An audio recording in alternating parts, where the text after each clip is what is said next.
गृह निर्माण और नगर उन्नयन विभाग नुआ परिकल्पना ट्विन सिटी हेब ट्रिपल सिटी दैत नगरी कटक भुवनेश्वर सहित जोड़ी हेब पुरी सहरर आकार बढ़ गमनागमन सुविधा सहित अर्थनैतिक अभिवृद्धि हेब विभाग पक्षर समीक्षा बेले एभली कहते गृह निर्माण और नगर उन्नयन मंत्री कृष्णचंद्र महापात्र मेट्रो समेत साधारण परिवहन व्यवस्था को उन्नत ढांचारे निर्माण करने को अधिकारी मानक निर्देश देते मंत्री भिड़ नियंत्रण लगी रास्ता डिजाइन रे परिवर्तन रेड सिग्नाल हटाई विकल्प व्यवस्था करने अधिक ओभरब्रिज और अप्रोच रोड निर्माण को दृष्टि रखी योजना प्रस्तुत करने को कहते मंत्री।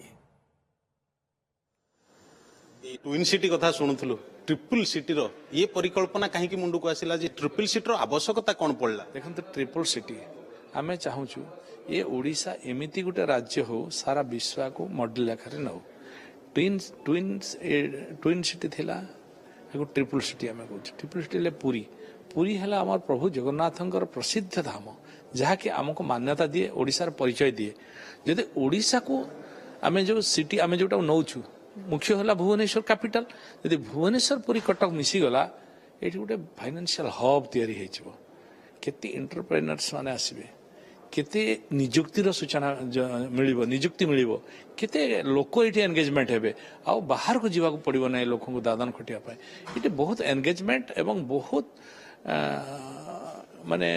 दुकान बाजार ठारू आरंभ करी छोट छोट इंडस्ट्री बड़ बड़ इंडस्ट्री बहुत प्रकार आपन देखुना गोवाटा केते बड़ जगह केते छोट जगह किंतु कोन न होईची सेठी पुरी रे काहे परिबोनी पारादीप रे काहे परिबोनी काहे परिबोनी ओडिशा शहर बढ़ी जीवो सर माने बहुत विराट बड़ हम आपन कहतु पारादीप भाया जगह सीटी कहीं एमती न हो कहीं बड़ द्वितीय गोवा न हो आम छोट लोक छोट विजन अच्छी बड़ विजन आम गोटे तैयारी भावना नहीं ताकू केते संभव हो पार ताकू पुणी बड़ बड़ लोक अच्छा बड़ बड़ ज्ञानी विज्ञ लोक अच्छा परामर्श नेले आमे जदि जॉइंटली गोटे परामर्श नहीं काम करवा सरकार बहुत आगे नहीं पार।